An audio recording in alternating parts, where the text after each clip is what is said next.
ahalinsa, haka zalika ba ni ne sila faduwa ba a ahalin gidanku. Wannan manuniya ta hankali kenan. Na san ka taba kallon fim din Godfather inda Malam Brando yake cewa fansa ba ita ce komai ta rayuwa ba, wannan ita ce babbar manuniya ta, amma gashi kana daukar fansa. Ayo! Idan kai da mahaifinka ba kwa san aikin nan dabaran to shikenan, da abin da kuka zaba mana shi za mu dauka, amma dan ayo wayo wanda za ka yi ta masga mun guduma da wuka, rayuwa ta ta wadda ne kawai lokacin da ya zama wata dole, ba abin da za ku iya, wannan manuniya ta ce ta tantiranci. Ka san duk waɗannan ayoyi falsafofi da manunai, amma baka san cewa ko da yaushe alheri ne yake nasara akan sharri ba. Wannan manuniya ka ce ta daƙiƙanci.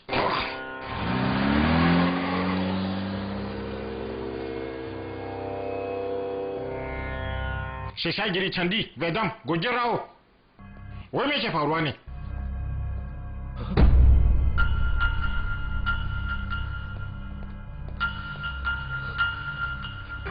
Baba.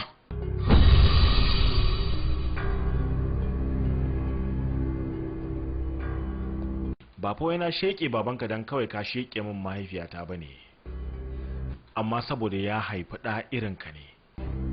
Sannan ya nuna amincewarsa da duk wani shari da yake tattare da kai, kuma haka zalika saboda ya farmaki mahaifina ma, sannan kuma a dalilin addabar ahalina da yayi, haka zalika saboda miliyoyin dalilai wanda ba sai na tsaya ina zayyano su ba. Kurkai haka.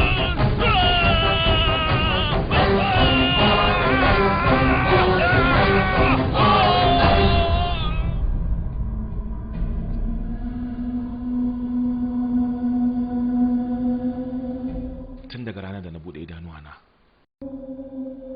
naga babanmu a matsayin babban sarki, amma yanzu naga 'yan daba suna kai mishi farmaki, na gan shi kwance jiki far raunukan wukake yayin da ake mishi ƙarin jini, na gan shi a cikin wani yanayi wanda matarsa ma ya kasa bata kariya, kuma duk wannan abu ya faru ne a dalilin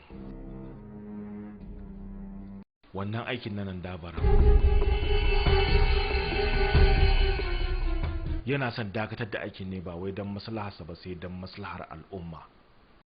Su kuma wasu so suke su dakatar da babanmu kana su ga bayan shi, yayin da ya dau hanya zai je auren 'yan Ramudu. Masaniya akan hanyar da zai bi da kuma daidai lokacin da baba ya tsara zai yi wannan tafiya. Daga ɗan gida ne aka same ta. Baba ya samu nasarar tsallake wannan farmaki. To lallai idan aka ƙara kai mishi farmaki,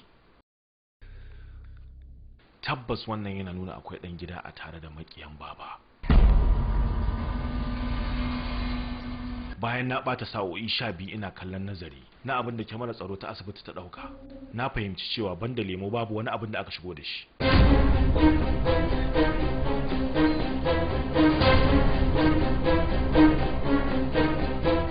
Ni haushi na ba akan ka kashe mahaifiyarmu wacce take baka kariya har da numfashinta na ƙarshe bane. Amma sai dai dan sanin da ne maka cike da waje bai sa na hangi cewa zaka iya kaskantar da kanka zuwa wannan matakin ba. A halin yanzu haushin kaina nake ji.